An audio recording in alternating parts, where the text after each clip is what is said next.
어제 말씀을 이어서 오늘 말씀은 발락이 발람을 데리고 자기 원하는 곳으로 데리고 가서 이스라엘 백성을 저주하라고 하는 내용이 담겨져 있습니다. 발락은 발람에게 보여준 그 이스라엘 진영의 광경이 문제가 있다고 판단해서 다른 곳으로 데려갑니다. 그것은 더 시야가 좁은 비스가 산 근처의 제사 장소로 데려갑니다. 처음에는 진영의 일부만 보여주고 오늘 말씀에는 그 진영의 끝자락을 보여줍니다. 여기서 진영의 끝자락은 힘이 없고 노약하고 어린 아이들이 뒤로 처져 있는 그 부분입니다. 그래서 그 처진 그 노약한 자들과 함께 이스라엘 백성이 같이 가는 그 장소가 바로 이스라엘 진영의 끝자락입니다.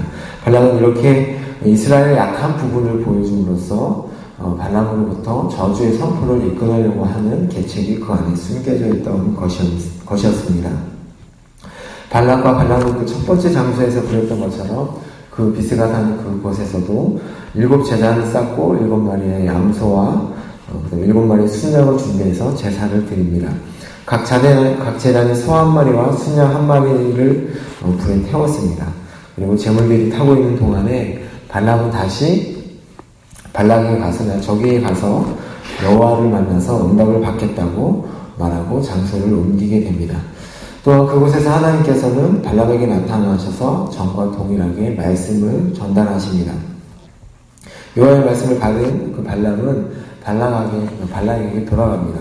그때 발락은 전과는 다른 모습으로 이렇게 대답을 합니다. 여호와께서 무슨 말씀을 하시더냐 라며 하나님의 그 권위를 인정하면서 하나님이 계신 것을 인정하면서 발람에게 묻습니다. 그 말에 또한 어떤 의미가 담겨져 있냐면 이전과는 다른 기대감도 포함이 되어 있습니다. 여호와께서 뭐라고 말씀하시냐, 이번에는 저주하는 말씀을 하시지 않았느냐 라고 하는 그 기대감이 포함되어 있던 것입니다. 그러나 발람의 입에서 나온 하나님의 말씀은 첫 번째 내용과 다를 바 없는 내용입니다.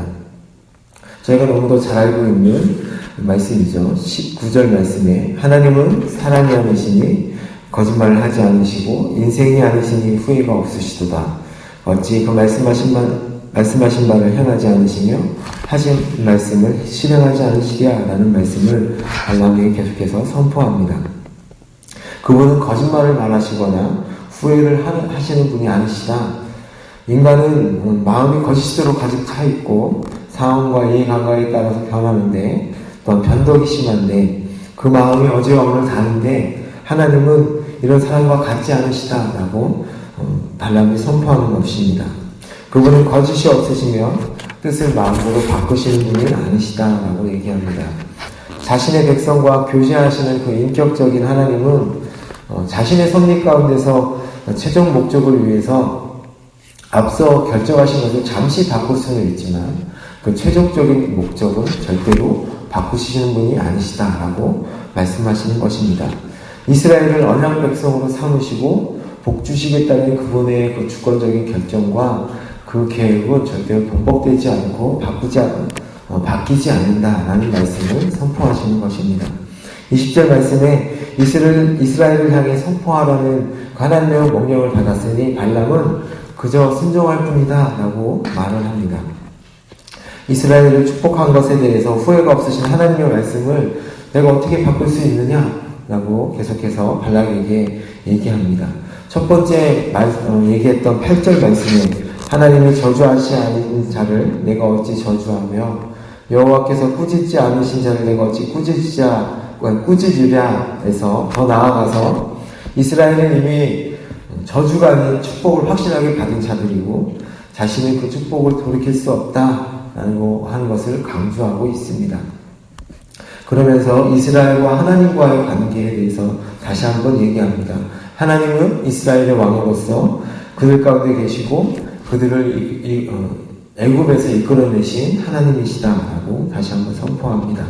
이스라엘은 힘이 센 또한 들소와 사자를 비유하면서 그들을 해야 할 점술도 없고 복술도 없다라고 하나님께서 말씀을 하십니다.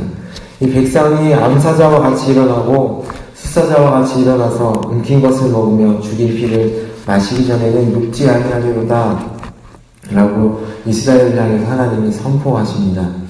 발람을 통해서 하나님께서 이스라엘 축복하신 내용 가운데 가장 핵심적인 구절은 제가 보기에는 23절 말씀입니다. 우리 다 같이 한번 보도록 하겠습니다. 야곱을 해할 점술이 없고 이스라엘 해할 복술이 없더라. 이때 야곱과 이스라엘에 대하여 논할진대 하나님께서 행하신 일이 어찌 그냐 하리로다. 23절 후반절 말씀입니다. 이때 야곱과 이스라엘에 대하여 논할진대 하나님께서 행하신 일이 어찌 그리 크냐 하리로다 입니다. 이 모든 일의 근원이 누구냐 하는 것입니다. 이스라엘이 그렇게 죄가 많고 허물이 많은데도 불구하고 그들이 죄 없다 하시고 그들을 자신의 백성으로 삼으시고 복 내려주시는 분이 누구신가? 너희들은 그것을 보라 하는 말씀입니다. 그렇게 행하신 일이 그것을 행하신 분이 누구신가 하는 것입니다. 아무것도 아닌 존재를 힘 있는 소와 같게 하시고 사자와 같이 강하게 하신 분이 누구신가? 그분이 바로 여호와 하나님이시다라고 말씀하고 선포하고 있는 것입니다. 그렇게 볼품없고 약하고 죄에 물든 존재를 그렇게 만드신 분이 누구신가를 보라는 말씀입니다. 이 내용을 들은 발락은 아마 충격에 빠졌을 것입니다. 왜냐하면 사자로 비유된 이스라엘의 공격의 대상이 결국 모압과 자기 자신이 될 것이기 때문입니다. 그래서 이번에는 발람에게 아예 그들을 저주하지도 말고 축복하지도 말라라고 합니다. 너는 아무 말도 하지 말고 그냥 가만히 있어라. 내가 저주를 받아주도 않을 테니까 축복하지도 말아라 라고 하면서 발람이 묵하는 것을 볼 수 있습니다. 그러나 발람은 이렇게 얘기합니다. 여호와께서 말씀하신 것을 내가 그대로 하지 않을 수 없다고 하지 아니하더이까 라며 하나님께 충성된 모습을 보이는 것 같습니다. 저번에도 말씀드렸듯이 발람이 정말 마음까지 하나님을 향해서 충성을 다하고 있는지 한번 생각해 봐야 합니다. 첫 번째는 그렇게 따라갔다 할지라도 분명히 하나님께서 저주하지 말라고 하는 부탁을 받았다면 두 번째는 따라가지 않았어야 되는 것이 아닌가, 거절해야 되는 것이 아닌가 한번 그런 생각을 해보게 됩니다. 이스라엘을 저주하라는 그 발락의 부탁에도 불구하고 발락은 계속해서 축복을 선포하게 됩니다.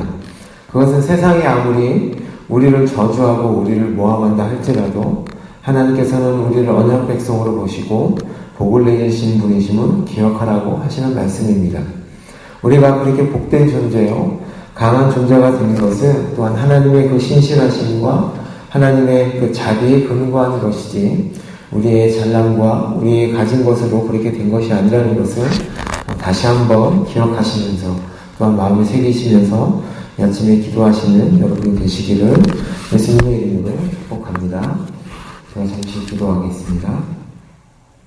하나님 아버지, 하나님께서 우리를 복되다 하시고 우리를 하나님의 백성이라 선포하시는 그 말씀을 저희들이 오늘 기억하면서 세상의 어떤 공격과 저주에도 불구하고 저희들이 굳건히 설 수 있도록 주님 은혜 베풀어 주시옵소서. 세상에서 말하는 그 말에 저희들이 휘둘리지 않게 하시고 하나님께서 저희들에게 말씀하신 그 말씀에 저희들이 붙들림 받아서 굳건히 서서 하루를 지내는 그런 하루가 될 수 있도록 주님 인도하여 주옵소서. 오늘 이 새벽에 또한 기도하는 그 기도 제목들 하나하나마다 하나님께서 응답하여 주시기를 원하오며 살아계신 예수님의 이름으로 기도드립니다. 네.